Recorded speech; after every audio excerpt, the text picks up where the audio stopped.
Alright, so here we go. What we're going to do right now is we're going to talk about developing characters. Matter of fact, we're going to come here. We're going to be like, uh, developing characters. Make the subtitle, how to make characters that are interesting and don't suck. Alright, so, um, let's start off with some of the problems of current day character development. And yeah, I'm going to be doing some research on this on the fly, so you guys are going to kind of see how my thing, yeah, my thinking works here. Okay, so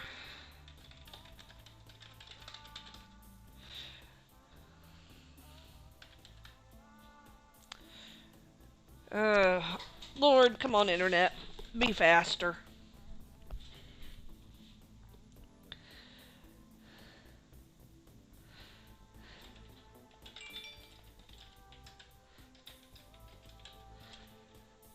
Alright, yeah, so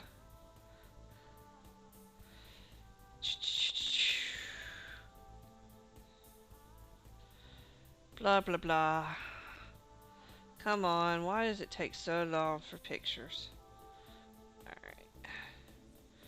Fine, I'm only gonna pick, yeah, 2 characters this time. Okay. Yeah. So let's get, okay.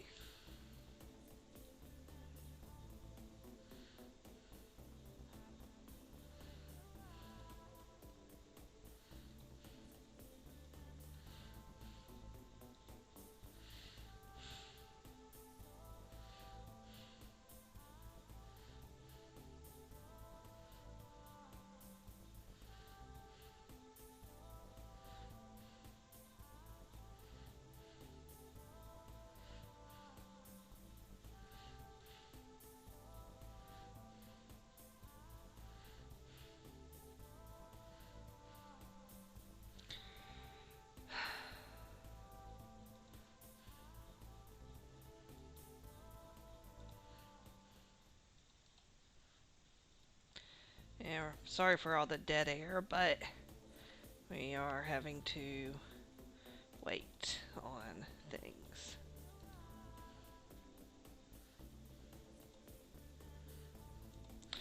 Okay, so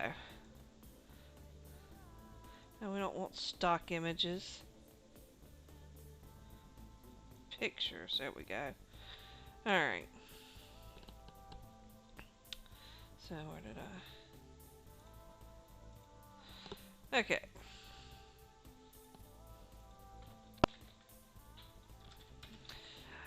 So why am I saying that Ray is a problem character? Is it because I am some, self-hating, anti-feminist? No, fuck that. No. The reason this is a problem character, alright?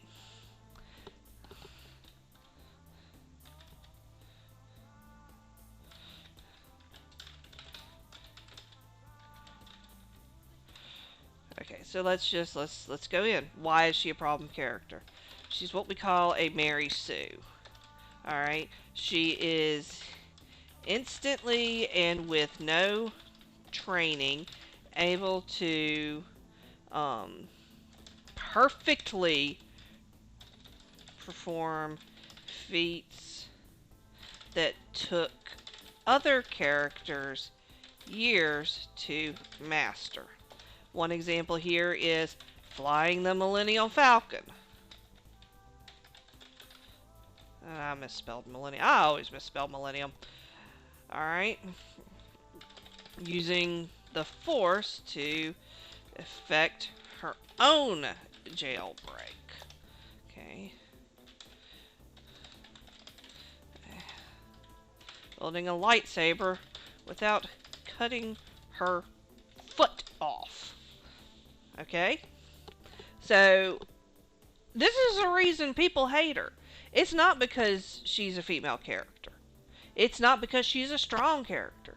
It's not because they hate the actress who's playing her, because the actress who played her, man, she did the best. She was handed a shit sandwich, and she did a great job with it. I got nothing but mad respect for her. No, the problem with the character is that she has absolutely zero development. From the time we're introduced to her until the time her story concludes, she doesn't change. She doesn't grow. She doesn't get any better. She just stays the same. It's everyone around her who's forced to change. Alright? So she's Mary Sue. She can do this. Alright. So then we can also, yeah, let's see what's the deal too. There we go.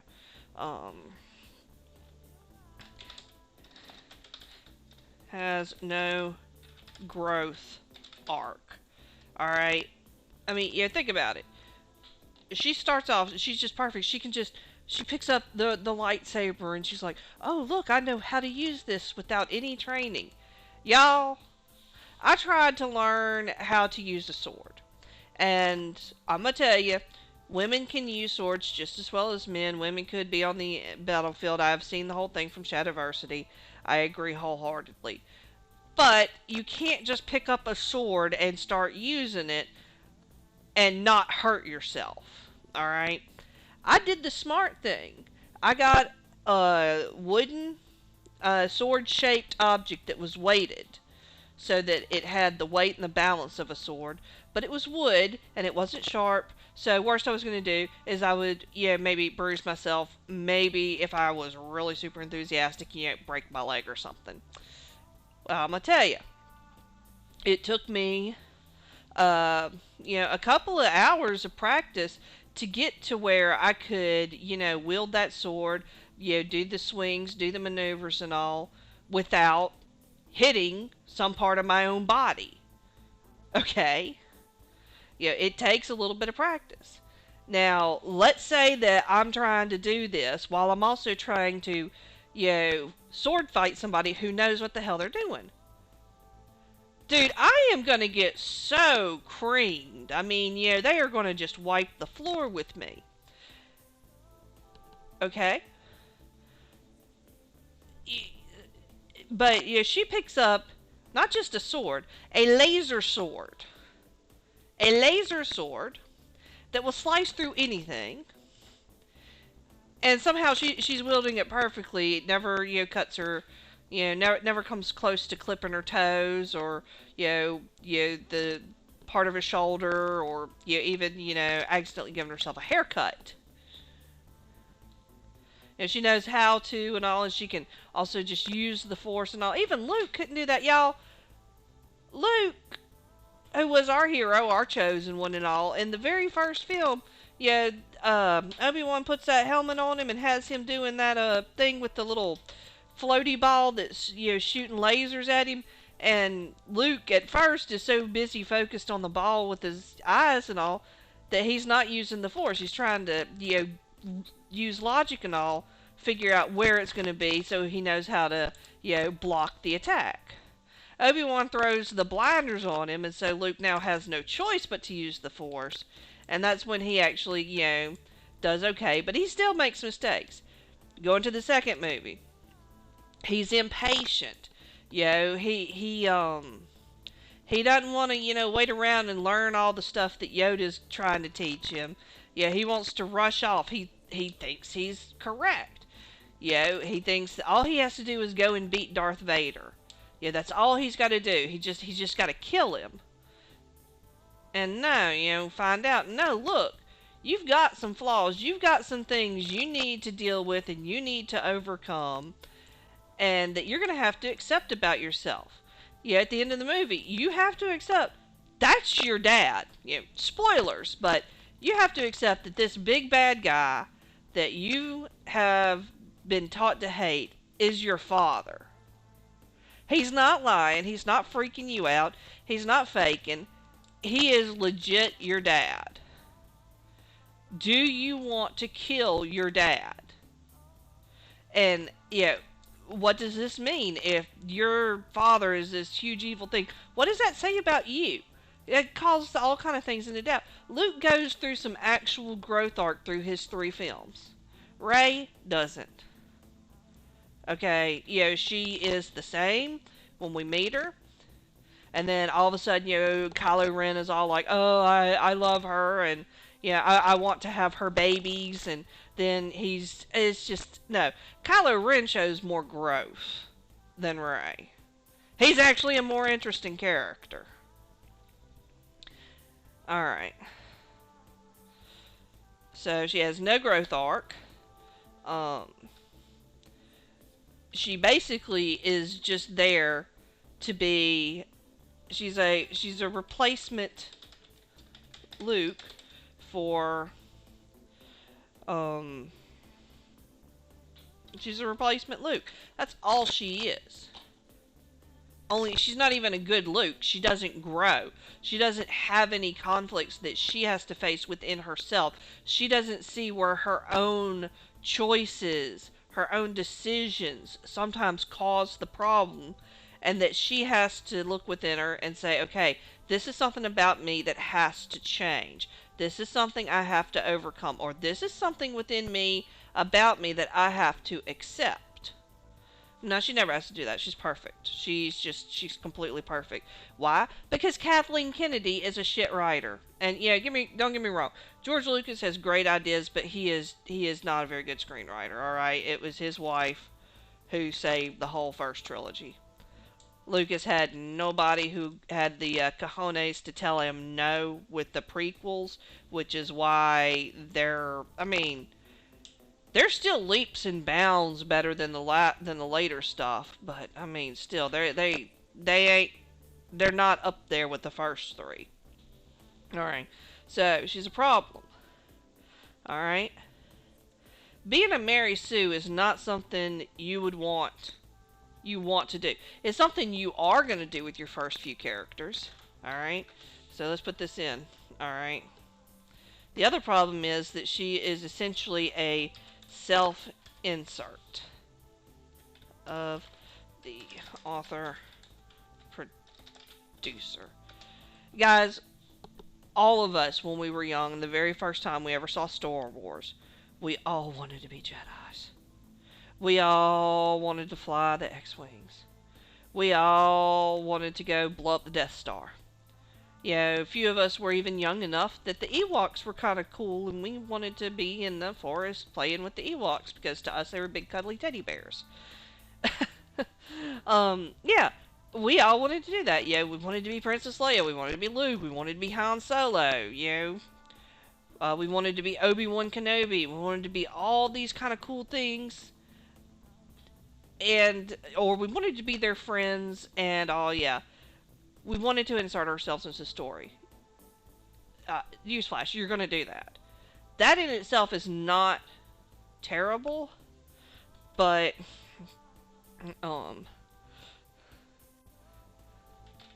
done by an insecure or inexperienced writer. This means no flaws, no traps, no need to grow. And that's where the problem is. A story is more than just the events of the greater plot. The story is the characters and how they grow. If your character does not grow, if your character is not different in some form or fashion, by the end of the book, you've got a character that you really need to go back and you really need to fix it. Alright. So, now let's look at the example of a character done right. Alright. Let's see. Yeah, actually I'm going to see if I can find somebody else. Because I know what's going to happen if I use that character. Because they're going to be like, oh my god, you hate women. Oh my god, you're... Oh, it's just like, nah, I can pick another one. Alright, so... good character. Alright, come on.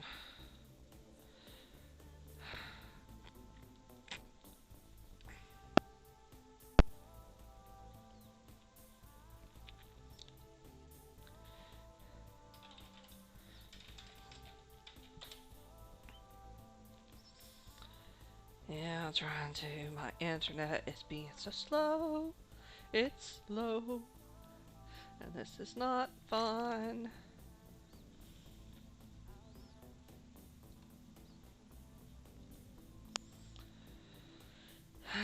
Let's see what's going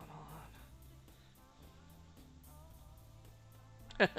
Yeah, I'm seeing here where I've multi-posted to a bunch of discords because I keep getting DC'd.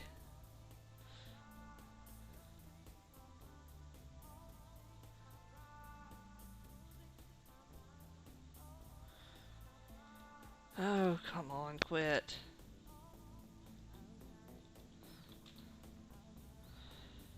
Oh, why you won't be this way, huh? Why? All right, so let's keep working on this. So, what can you do to avoid, writing a? Yeah, I'm gonna make it another slide. Then yeah, let's see. Yeah, let's make a new slide. Okay. How to avoid writing a weak, bad character. So, how can we avoid doing this at all? Alright, let's see. So, one thing I like to do, let's see, columns or what? Let's do 2 by 2. Alright, yeah. Okay.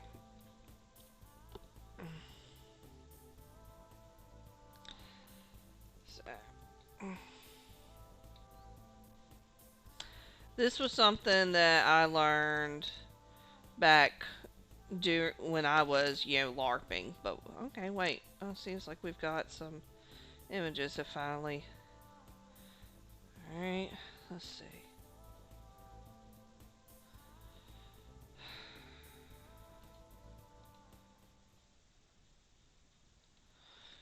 Alright, so let's come back to a good character. Alright, come on. Good character. Alright, let's find pictures.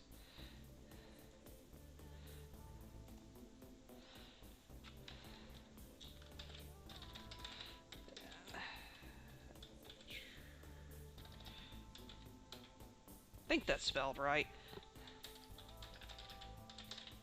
Alright, so this is the lead character of Brandon Sanderson's Mistborn. Alright, and that's a great series. Brandon Sanderson is just, I mean, we're talking super talented. So, good character. Gonna be just Ben. Alright, so why is she a good character? Alright, she starts off timid, scared, weak. Alright, she quickly, okay, she knows she's got a few tricks.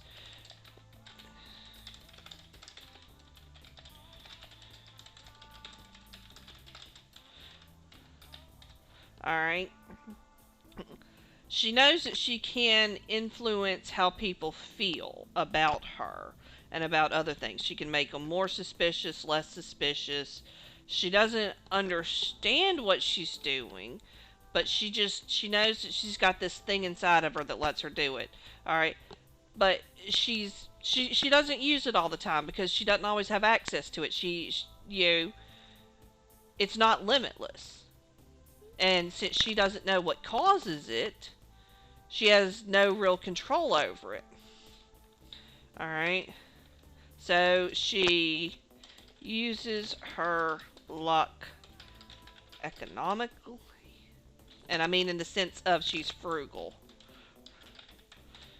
Alright? So she starts off as, like I said, she's very weak, she's timid, she's scared. Her brother has just vanished And he's always been telling her, yeah, I'm going to leave you. Everybody will abandon you. You know, she's got a real fear of... And, you know, she's living in a very anti-feminist world. Alright. So, these are the things that she's dealing with right off the bat. She's not strong. She's not pretty.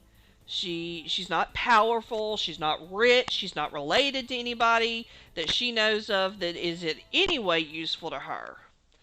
Okay? Then, what happens is she crosses paths with her mentors. This is Kelsier, Marsh, Clubs, Ham, Breeze. Alright, it doesn't happen all at once. She doesn't meet them all at once. But basically, she does something that brings her to their attention. And she gets recruited to join a high-end thief ring. We'll call it that. Alright? She learns what her powers are and how to use them, but does not instantly master them. The whole 3 books is her getting increasingly better and better at using her skills and all her magic. You know, she doesn't just, oh, hey, you're an Allomancer, you're Mistborn, and she's like, oh yes, now I know what to do. No, she's like, wait, what? Okay, so wait, I can do these. It takes her some practice, and she has to be trained, and she goes through a training sequence. You know, and she can still be beat. Alright? There is no guarantee that just because she happens to be a pretty powerful Mistborn that she's going to win every fight. Alright? Okay? She, you know, spies on noble society and falls in love with, let's just say, the worst guy for her.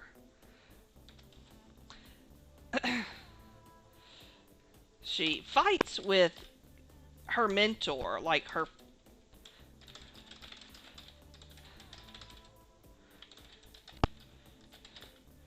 Alright, she fights with him. And he shows some growth, because initially he hates everybody who's noble. He hates them. He wants to use them, but he wants to kill them and overthrow them and just completely get rid of the whole noble society. Alright, he basically wants the commoners to take over. And she fights with him, her mentor, and she says, you're wrong about this because you've never had to live on the streets like these people, like I have. You don't know what you're talking about.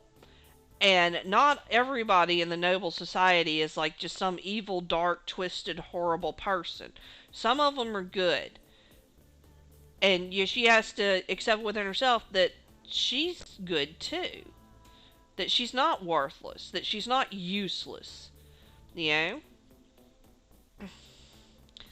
And then, you know, eventually, you know, she, you know. So I'm just showing a little bit of her growth. I don't want to spoil the whole story for you. It's a really good series. You should definitely go check it out. I will put a link to it in the descriptions and all. Alright, so how do we avoid writing a bad or a weak character like Ray? Alright, you need to have 2 columns. Alright, so we'll call this the good traits. Okay, nah, let's see, that's not what we'll call it.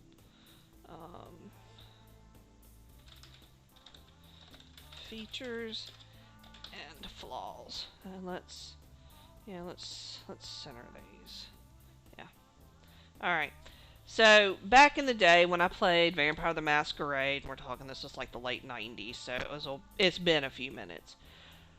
One of the things you could do near the end of character creation is, let's say that you wanted to purchase um, a feat or greater ability in something, but you didn't. You had already spent all the points you were allocated during creation.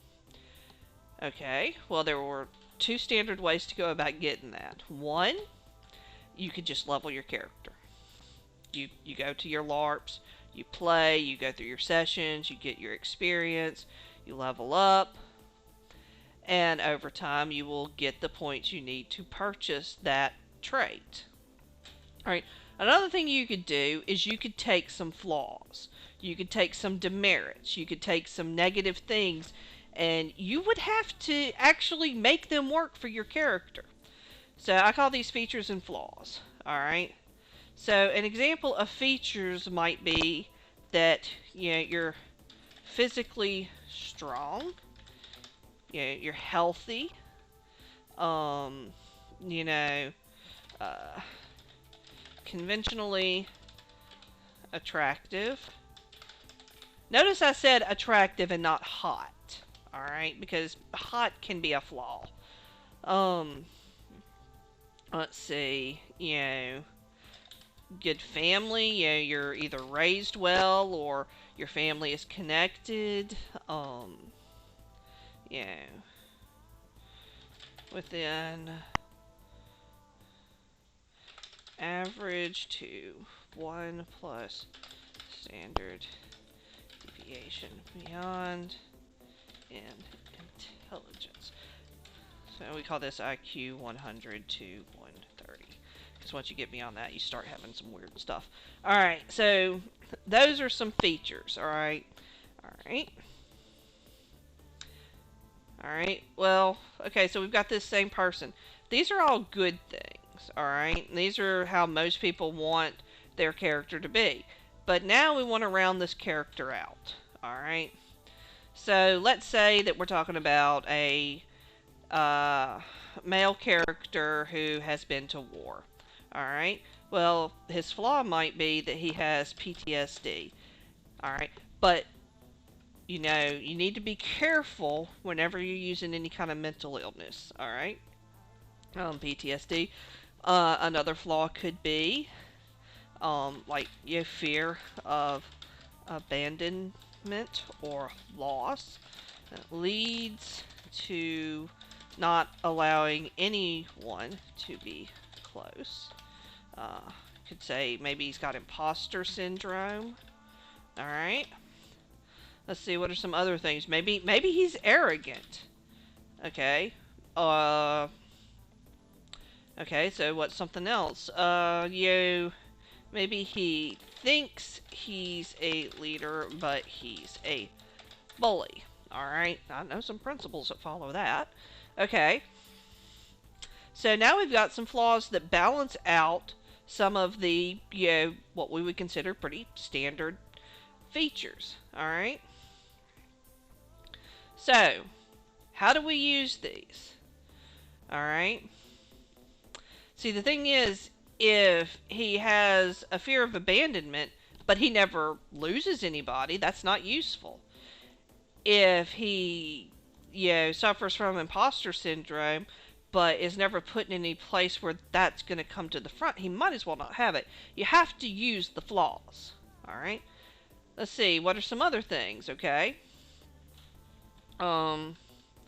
Here are some things where you can, mix things up a little bit. Alright, let's see, can we make a... Alright. Okay, so for another one, we might say that, okay, this character is short, like, under 5'3", which is my height. Alright.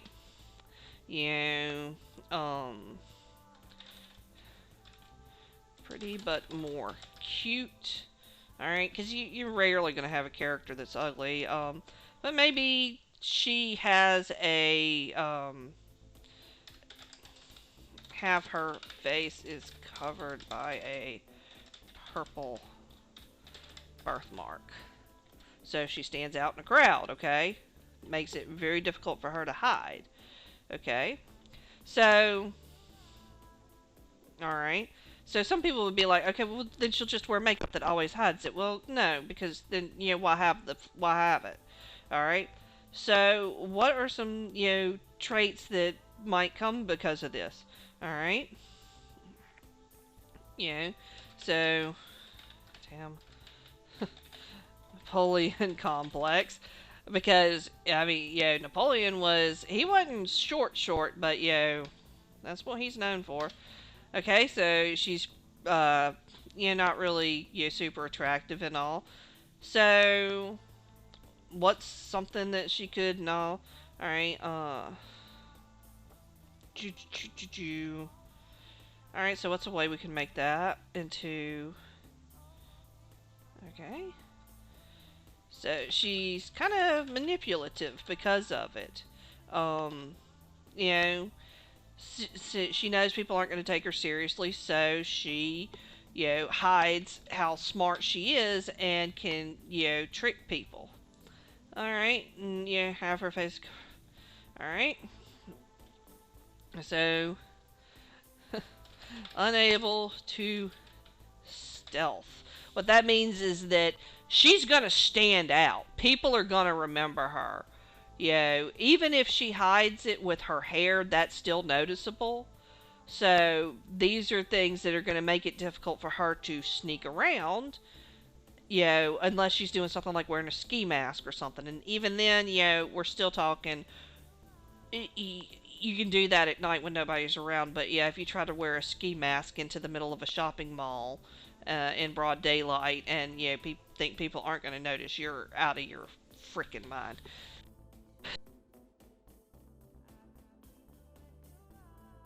All right. So let's see. Alright, so let's do a new slide. How to avoid.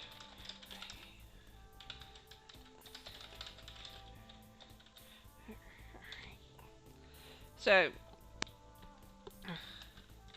plan a growth arc that has the character deal with flaws head on. Alright. Are not going to resolve the flaw first.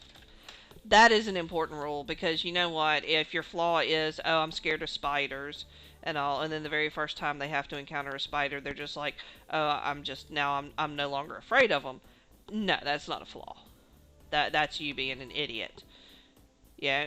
I'm legit terrified of the things. Like, if I saw a spider in my house, I'd probably just burn my house to the ground. Because you got to be sure. Alright?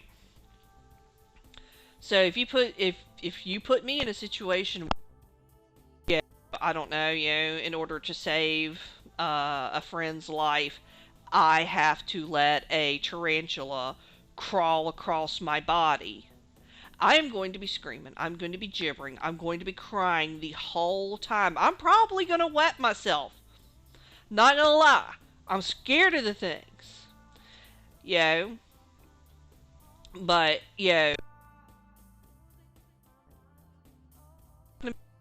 isn't so bad. I'm going to be alright? And then you put me in another situation later where I've got to fight a car-sized tarantula in order to, I don't know, save my kid. I'm gonna be ugly crying the whole time because I'm gonna be terrified of that thing. But I've got motivation. You've got to raise the stakes. Alright?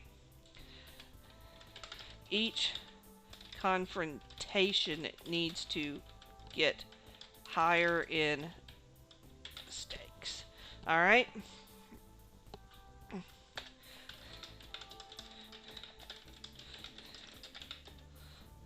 Can't let them escape it. Alright? Without heavy cost. So like in that example, if it was, I was trying to save my kid and I had to fight a, car-sized spider to do it, if I choose to run away, then the spider eats my kid. price I really want to pay. I'm going to fight that spider, but I'm going to cry and pee myself the whole time I'm doing it, because I'm scared of the things. Alright? Let's see. Use positive traits as flaws. So I was talking about, yeah, hot can be a flaw. Hot can be a flaw in that the character, if female, and let's admit it, it's usually going to be a female character, is never taken seriously, and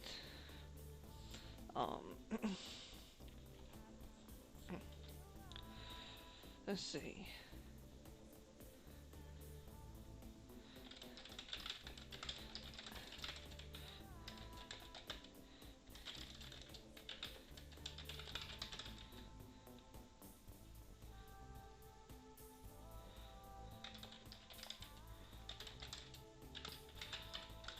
This is the thing. This will get. I have seen this get on women's nerves. I've seen women that, in the right makeup and in the right outfit, are 8s and 9s. And when they want that kind of attention, I'm fixing myself something to drink here. When they want that kind of attention, they'll dress up nice. They'll go to a bar. But even without that, if they're in the grocery store or if they're just out and all, or if they're doing a video chat or in a meeting or something, and they've got it toned down to where they're, a 7, the guys in there can still sometimes get pretty stupid.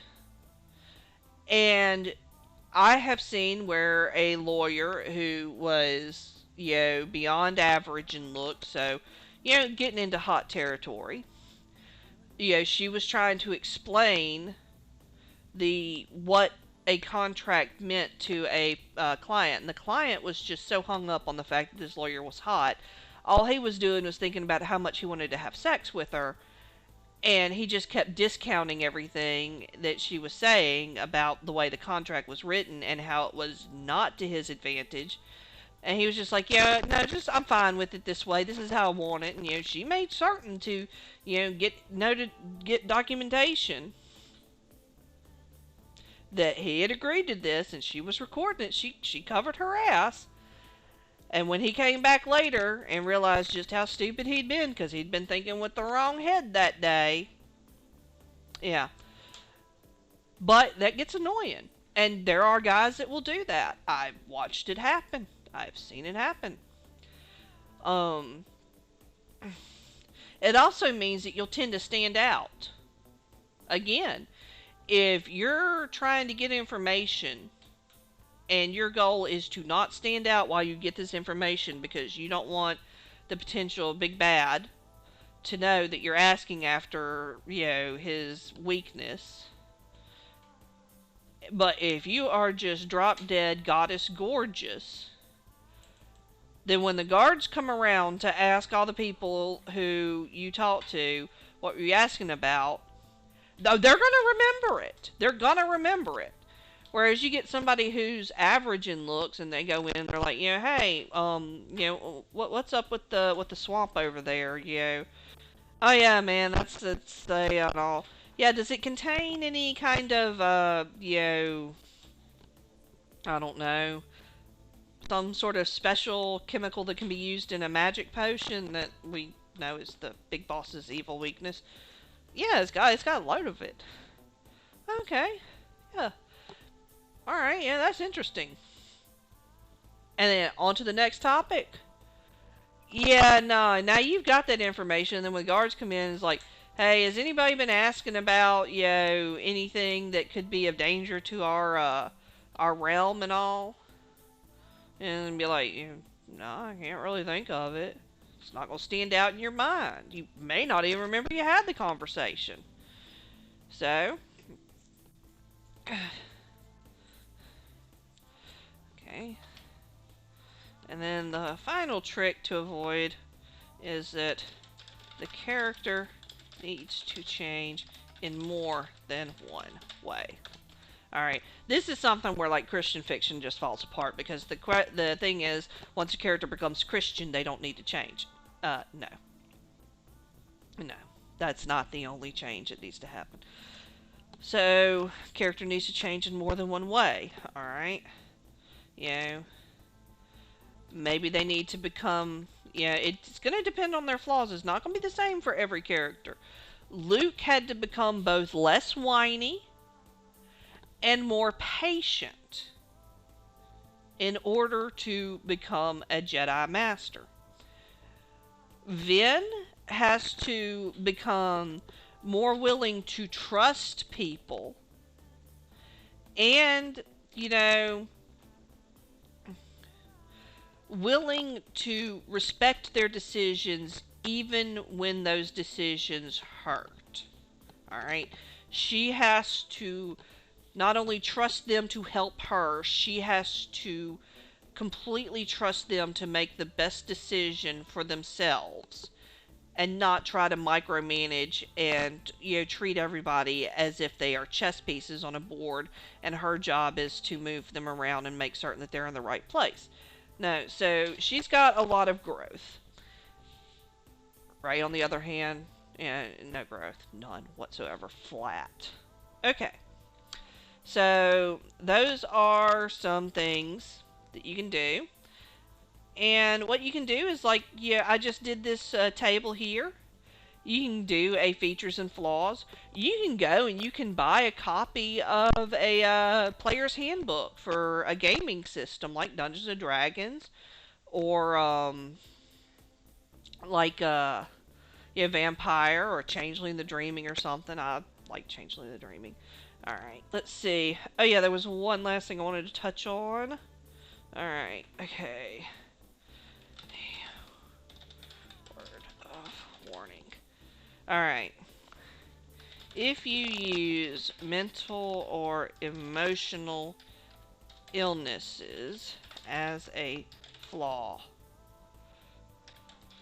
research it and talk to people who have been diagnosed with it by a real doctor with a real medical degree from a real place.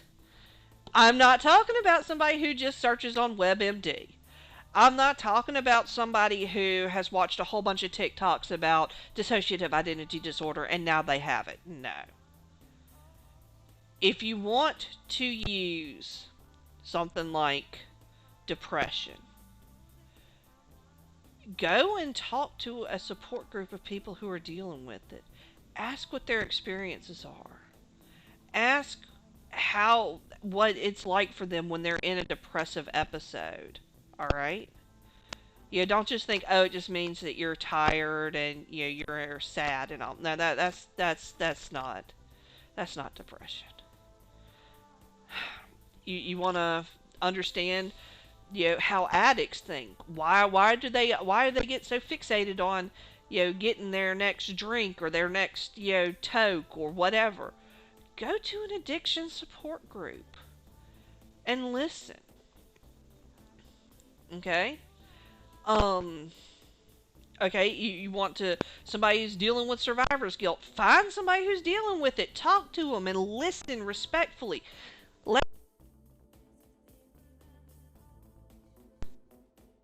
Try to tell them what there should be based on you've read something online or you watch somebody on TikTok who says they have it. No.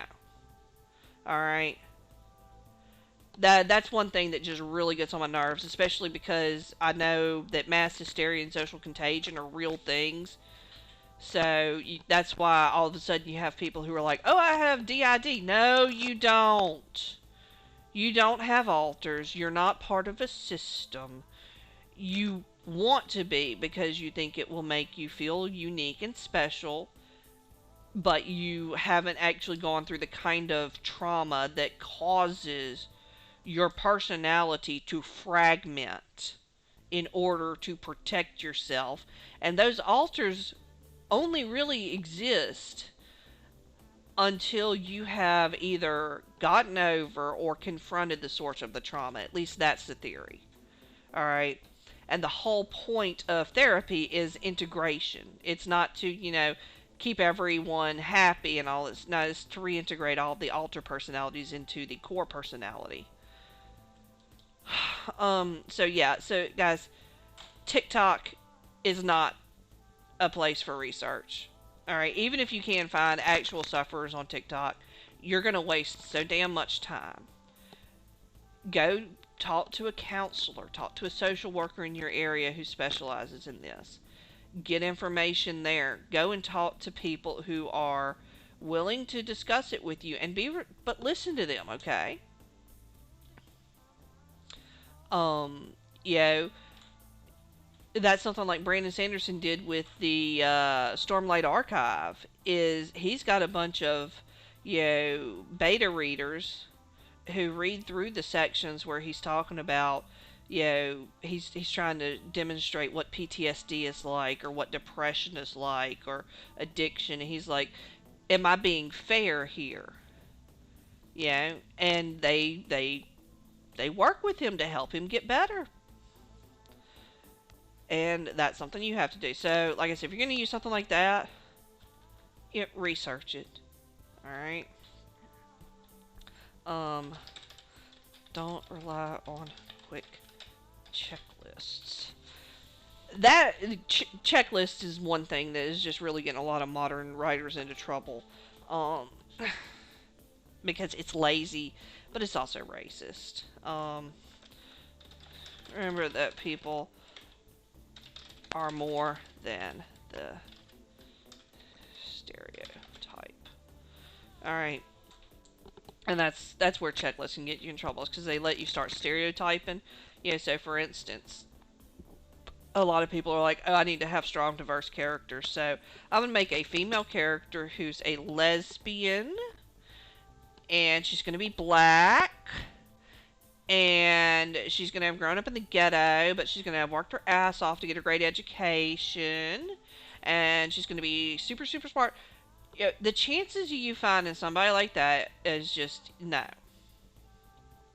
You are just making a checklist, and then you're throwing in the worst fucking stereotypes. Alright? Make a character that's interesting, but everything that is physical about them should just be an interesting side note. Okay? Like in Mistborn, people are constantly talking about how tiny Vin is, and she is. She's short, she's small, she's not muscular. But, that's really it. It's not something they focus on. They don't focus on the fact that, oh, she's a girl all the time. That's just an interesting thing. Okay, is that she's, small and she's female. She's not stereotypically feminine. She doesn't, wear makeup and have her hair in ringlets and always worried about the latest fashion and all. Unless there's a reason for her to need to be concerned about that. She's not a stereotype. You don't want stereotypical characters. Don't sit there and think, I'm going to write a character who's black, and that means that they have to be like this. No, black people are diverse. You've got black people who are just as big a nerd as I am. They love their Final Fantasy. They're all about it. They love video games. They love to read books. And all, and then, you've got, your blacks that are rednecks and just want to fix their trucks and rebuild cars. And just, have some beers with their friends. And, you got blacks that love to cook, like my mom does. We're not black, we're white. But, I'm saying that your skin tone does not determine your personality. It doesn't determine your interest. It's not your destiny. Okay? It does impact, what some of your interactions with society are going to be. But, you're not all one way. All women aren't one way. All men aren't one way. You know? That's stereotyping. And, a lot of people who do this, and they're horrible about it. Oh my God, they're so terrible about it. They're the first one to scream racist or sexist or bigoted at anybody who is to the right of here. I'm like, I've just sit here and listened to you tell me how all black people are like this and how they all suffer from this and they all and all. And I can think of 20 of them off the top of my head that I know personally that aren't at all like what you're saying. And the minute I open my mouth to say anything, you are going to call me some sort of Trump supporting, right wing, neo-Nazi, blah, blah, blah, blah, blah. Fuck you, Irene Gallo. So yeah, so just don't stereotype people. Even people you hate. As a matter of fact, if there's a group of people that you cannot stand, that you absolutely hate, you loathe, you think they're terrible, and they're not pedophiles, okay, like, I don't know, if you think that all Mormons are just the weirdest thing, go and actually research the LDS Church. Go read the Book of Mormon. Go hang with them. Go see what they're actually up to. And then if you still hate them, fine, hate them. But at least your hatred will have some rationality to it. It won't be something where I can just look at it and be like, this person has clearly never set foot in an LDS church. Or, hey, you hate all people with the letter E in their names. Well, go talk to some of us.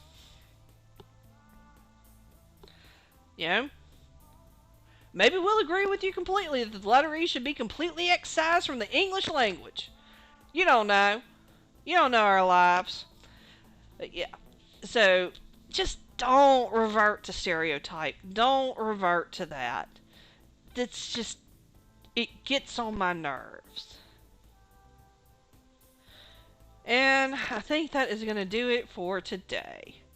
So I will save this and put it up somewhere and put a link in the place for you guys to download it. But this has been fun. I'm sorry that the internet connection has been so bad.